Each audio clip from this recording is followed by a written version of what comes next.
மொஹித்தீன் தாம்போலியுடன் மல்யுத்த பயிற்சியும் வாழ்க்கையில் மாற்றமும். பாபாவின் மற்ற கதைகளுக்கு திரும்புவோம்.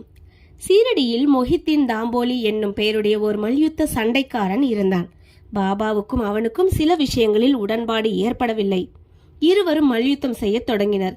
இதில் பாபா தோற்கடிக்கப்பட்டார். அதிலிருந்து பாபா தம்முடைய உடையையும் வாழ்க்கை முறையை மாற்றி அமைத்துக் கொண்டார். கம்பெனி உடை அணிந்தார். லங்கோடு இடுப்பு பட்டை அணிந்து தன் தலையை ஓர் துண்டு துணியால் மூடினார். தம்முடைய ஆசனத்திற்கு ஒரு சாக்கை துணியையும் படுக்கைக்கு ஒரு சாக்கு துணையையுமே உபயோகித்தார். கிழிந்த மடிந்து போன கந்தை உடைகளை அணிவதிலேயே திருப்தி அடைந்தார். அவர் எப்போதும் ஏழ்மை அரசுரிமையை விட நன்று, இறைமையை விட மிக மிக நன்று, கடவுள் ஏழைகளின் நிரந்தர நண்பர் ஆவார் என்று கூறிக்கொண்டிருந்தார். கங்காகீரும் மல்யுத்தம் செய்வதில் மிக்க விருப்பமுள்ளவர். அவர் ஒருமுறை மல்யுத்தம் செய்யும் போது ஒரு ஆசையற்ற உணர்ச்சி அவருக்கு ஏற்பட்டது.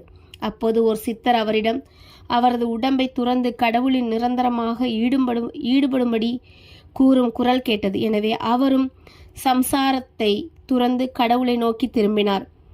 புந்தாம்பேக்கு அருகில் உள்ள ஒரு ஆற்றின் கரையில் அவர் ஒரு மடத்தை ஸ்தாபித்தார். சாய்பாபா மக்களுடன் கலந்து பேசுவதில்லை. அவரை யாராவது கேள்வி கேட்டபோது மட்டுமே அதற்கு பதில் கூறினார். பகற்பொழுதில் எப்போதும் வேப்ப மரத்திலேயே உட்கார்ந்திருந்தார். சில சமயங்களில் கிராம எல்லையில் உள்ள வாய்க்காலுக்கு அருகில் உள்ள ஓர் ஆலமரக் கிளையில் நிழலில் அமர்ந்திருந்தார்.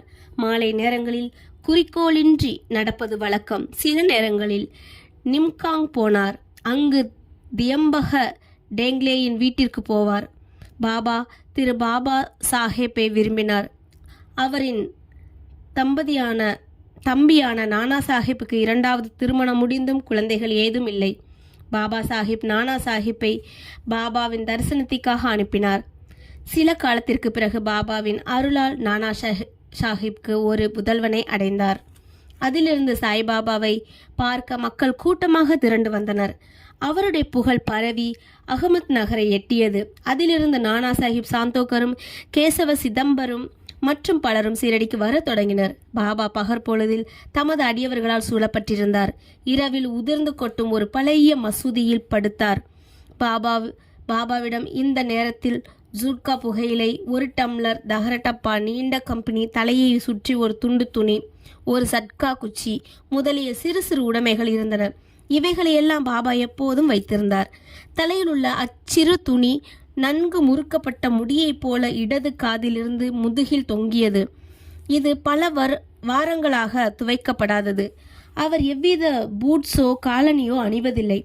நாட்களின் பெரும் பகுதிக்கு ஓர சாக்கு துணி துண்டே அவரின் ஆசனமாகும். ஒரு கௌபீனத்தை அவர் அணிந்திருந்தார்.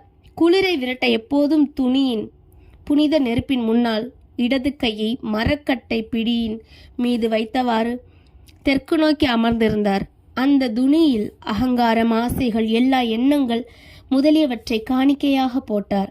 எப்போதும் அல்லாஹ் மாலிக், கடவுள் ஒரே உரிமையாளர் என்று கூறினார். எல்லா பக்தர்களும் வந்து அவரை தரிசித்தும் அவர் அமர்ந்திருந்ததுமான மசூதியானது 2 அறைகளின் அளவே இருக்கும்.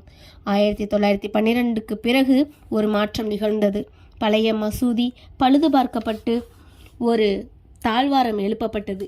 இம்மசூதிக்கு பாபா தங்க வருவதற்கு நெடுங்காலத்துக்கு முன் தஹியா என்ற இடத்தில் வசித்து வந்தார்.